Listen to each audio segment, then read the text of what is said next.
Good evening, and welcome to this April 28th edition of EastCast. I'm Stacy Caruso with Evan Weiner to bring you the news of the week. On Saturday, May 24th at 7 p.m., animals, clowns, and cotton candy filled the gym. Children and adults alike were smiling and laughing. What was making all these people happy? A circus. The Eidolon yearbook staff sponsored this amazing circus. There were clowns, acrobats, and a tightrope walker. A magician, much to everyone's surprise and delight, turned a little girl into a dog. There was even a poodle fashion show. Refreshments such as popcorn and cotton candy were also sold. The night was a lot of fun. All the benefits go to this year's yearbook. On Sunday, April 25th, thousands of walkers, including some 50 students from East, joined in the March of Dimes Walk America to help fight birth defects in babies. The 20-kilometer walk, which started at 9 a.m. and lasted anywhere from 4 to 6 hours, started at Garden State Park and continued through Cooper River and Pennypacker parks. Each person participating needed to find sponsors to donate money. The average amount raised per person is usually around $98. Every walker not only helped the March of Dimes, but also had a lot of fun. Congratulations and thank you to all of East walkers who completed the 12 miles. The vocabulary word for this week is pusillanimous, an adjective meaning lacking courage or resolution, cowardly, faint-hearted, timid. Last Friday, April 23rd, from 7 to 8:30 p.m., the Asian Cultural Society held a cultural banquet. Members of the Asian Cultural Society and other non-members gathered in Cafeteria 1 to celebrate the diversity of East. Everyone attending was asked to bring in and share a sampling of a food endemic of his or her culture. Besides the food, there were activities aimed at strengthening and promoting Asian culture. For example, there was a Chinese yo-yo presentation as well as an Asian folk dancing workshop. Although the Asian Cultural Society is aimed mostly at Asian youth, this activity was extraordinary at celebrating East multiculturalism and involving students from other ethnic backgrounds. On Monday, students from different schools assembled in our auditorium to start the annual Model United Nations Day. Each student represented a country in one of 6 councils: the General Assembly, the Security Council, Council on World Environment, Council on Human Rights, Council on Arms Control, and Council on the Yugoslavian Crisis. During the day, students acted as delegates for their countries while debating on whether to pass the presented resolutions. This activity is fun not only because students get out of class for a whole day, but because they get a chance to express their views and the views of their country concerning world issues. Overall, it was a rewarding and exciting day for all involved. New Eyes for the Needy is conducting a general collection of some jewelry and old eyeglasses. There are things that may be hanging around your house, and now that spring cleanup time is here, if you find any articles that could be donated for New Eyes for the Needy, please put them in the container that has been labeled in the nurse's waiting room. April 30th is fast approaching. Not only is it the end of April and a month closer to the end of school, but it is also this year's Mr. East contest.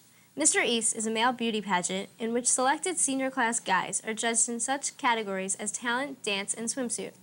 This year's contestants include Paul Rizzi, Stephen Scharf, Alok Mehta, Craig Lipkowitz, Craig Brody, David Igowitz, Ellie Honig, and Mike Mansour.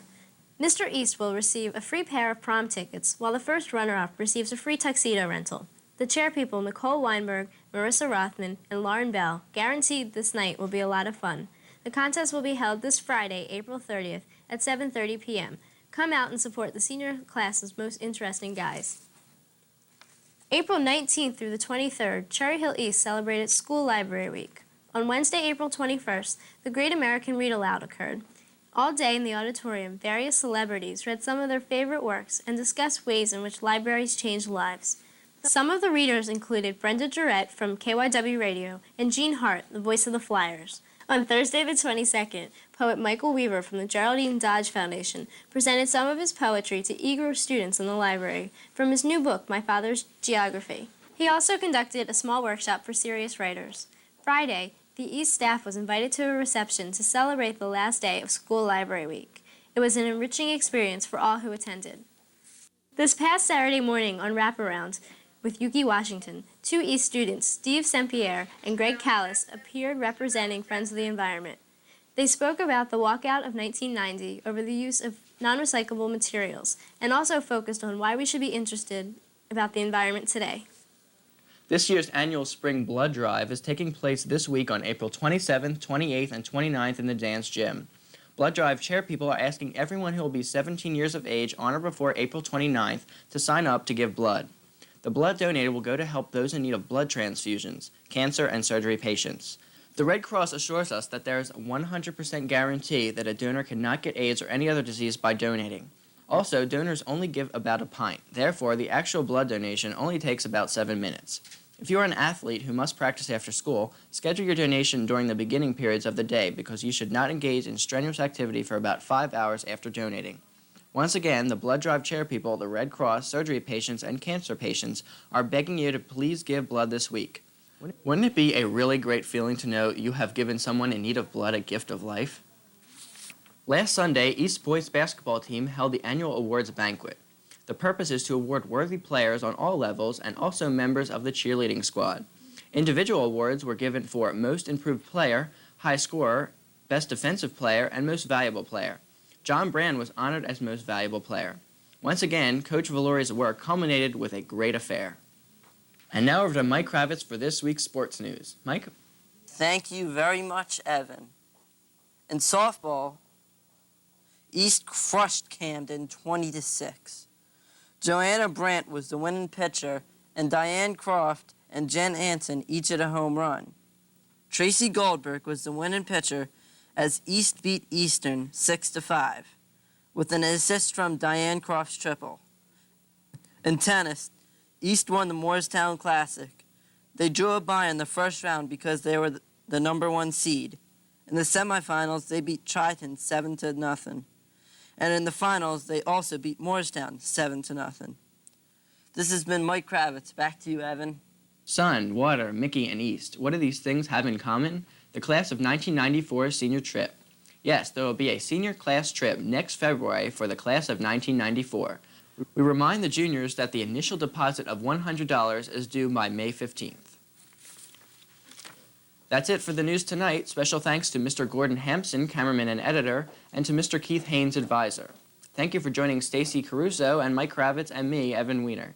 Stay tuned for the West Jazz Concert, which follows the junior high school news. Tonight we leave you with Ophelia, speaking before the Model UN on behalf of animal rights. Good night, Ophelia.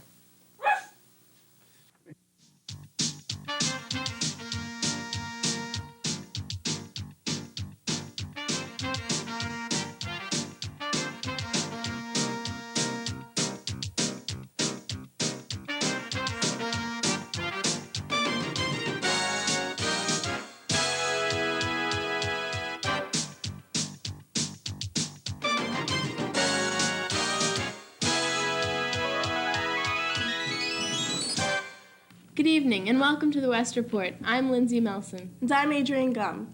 Last week, Cherry Hill West presented Broadway night entitled A Disney Spectacular. Taking part in this annual event were the combined vocal groups of Carusi Junior School and Cherry Hill West.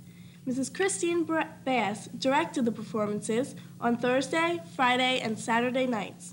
Among the many Disney favorites presented were selections from Beauty and the Beast, The Little Mermaid, Mary Poppins, Newsies, and Aladdin.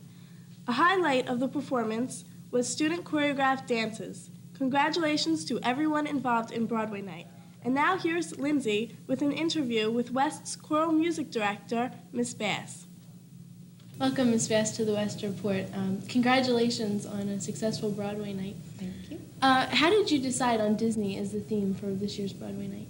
Well, I was at Disney World last January, and I saw the spot on the Newsies that was going to be a new movie using all boys, and I was really interested in something that had a lot of guys because we have an increasing number of young men in the program.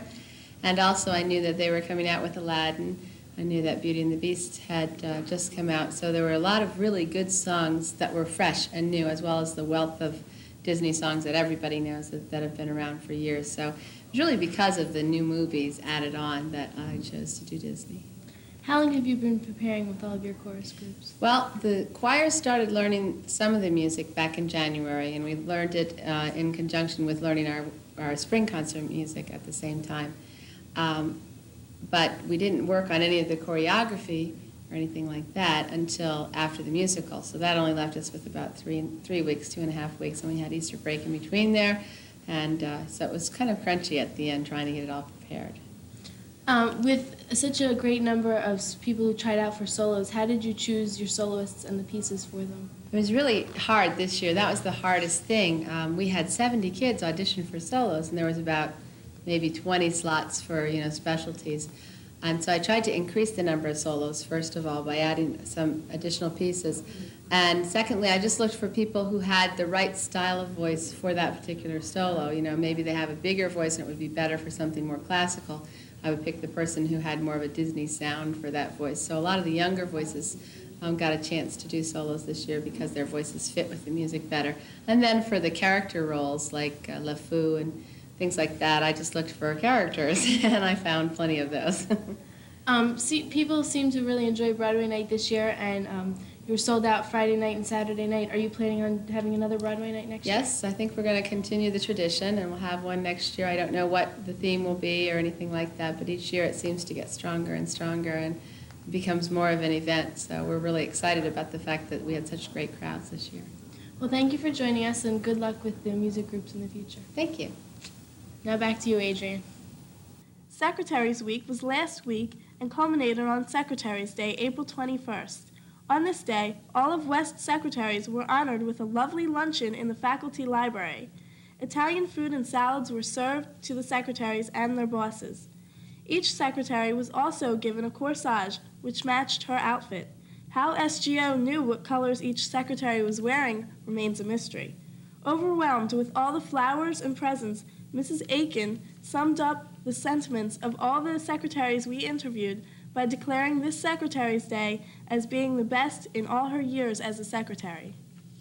West's Home and School Association will present a professional show of illusion and magic by Mark Schussman on Friday night at 8 p.m. and Saturday night at 7:30. Tickets will be available at the door, and proceeds will benefit Project Graduation. Now here's Dave Marika with this week's sports. The big story in sports this week is West baseball team is back to its winning ways. The West baseball team had a big week with victories over Edgewood 7-6, Overbrook 8-6, and Highland 7-2. Since these were all conference wins, the Lions took sole possession of first place in the Olympic American Conference and also improved its rank to number 3 in the South Jersey Courier-Post list. Brian Bianco, Jeremy Sunkett, Keith Moore, and Jason Floyd were all offensive heroes for West. John Pearson, Pete Wasnitzer, and Kevin Carlton secured victories as pitchers for the Lions. The team will play Camden Catholic, Triton, and Eastern this week. On the other hand, the girls softball team lost all 3 of its games last week to Edgewood 13-2, Overbrook 10-0, and Highland 3-2. The girls play Camden Catholic and Gloucester Township Tech this week. The boys tennis team raised its record by defeating Paul VI 4-1 and Overbrook 4-1 in regularly scheduled matches last week. Also, the Lions played well against Moorestown in the Moorestown Invitational Classic, losing only 5 games to 2 to the second-best team in South Jersey. The doubles team of Gary Bergman and Wes Tudor won all 3 of their matches last week. The team plays Washington Township, Haddonfield, and Eastern this week. The West girls lacrosse team had its first win of the season last week, a 17-4 drubbing of Maple Shade. The team also played well in losing cause against Rancocas Valley. Michelle Roboski, Adrian Thorpe, and Shannon O'Connor each scored 5 goals for the Lady Lions. The team will tackle Eastern and Cinnaminson this week. The boys track team lost to Camden in its sole meet of the week. Aaron Lazar was the team star as he threw an individual best of 158 feet in the discus. The team races Eastern, Edgewood, and in the South Jersey Open this week. The girls' track team also fell to Camden last week as Dana Pilla and Melissa Majikis secured victories for West in the field events. Also, the girls compete against Eastern, Edgewood, and in the South Jersey Open this week. And lastly, the golf team will drive against Triton, Eastern, and Camden Catholic this week. That's all the sports. I'll see you next week. SGO will be sponsoring their annual Spring Blood Drive once again on May 5th and 6th. Pledge cards are available from any SGO member or in the SGO office during homeroom. So if you are interested in helping a good cause and are over 17 and 110 pounds, help save 5 lives by just donating 1 pint of blood. So help save a life and donate blood to the American Red Cross. The nurse's office is involved in a service project called New Eyes for the Needy. They are in need of items such as plastic and metal framed eyeglasses, silver items, hearing aids, old watches, and safety glasses. Please place your donations in a bag in the receptacle in the nurse's office by May 30th. Now here's Brian Connors with our weekly feature, Reasons to Celebrate. Days of fasting usually occur on certain religious holidays. Good Friday, Yom Kippur, Ramadan, and other holidays are used for this purpose. However, one state decided to throw these good holidays aside and take the initiative to have all their residents have a day of fasting. Yes, that popular Mecca of the Northeast, New Hampshire. New Hampshire is the only state in which there is still a legal holiday known as Fast Day. The date is fixed by proclamation of the governor and is customary for him to set apart the fourth Thursday of every April for its observance. The governor of New Hampshire still issues his proclamation annually, but the New Hampshireites do little fasting. Hey, a little hunger didn't hurt anybody, right? This is Brian Connors with this week's Reason to Celebrate. Happy Fast Day to those in New Hampshire. And for us in Cherry Hill, New Jersey, residents, hey, we can eat anything we want. Good night. Members of the World Affairs Club work to bring peace to the world at their annual Model United Nations meeting, Monday at East. Over 20 West students took part in the program, which involved several local schools, sending their best and brightest in the guise of UN ambassadors in various councils, such as the Security Council and the Arms Control Committee. Other topics included human rights and the environment, and each committee voted on important resolutions. Everyone involved had a great time, and nations represented by West included Serbia, Poland, Iraq, and Madagascar, to name a few. Reminder to all juniors, tickets for the May 8th prom in the Phoenix Room are still on sale during all lunch periods and an F-36 during homeroom. Time is running out and the prom is only 10 days away, so if you would still like to purchase tickets, bring in your money as soon as possible. The price of the tickets is $80 and checks can be made payable to Cherry Hill West. Thank you for watching the West Report. Please join us again next week at this time. Stay tuned for the West Jazz Concert following the junior school news. Tonight we will leave you with a sample of Broadway Night 1993, a Disney Spectacular. Good night. Good night.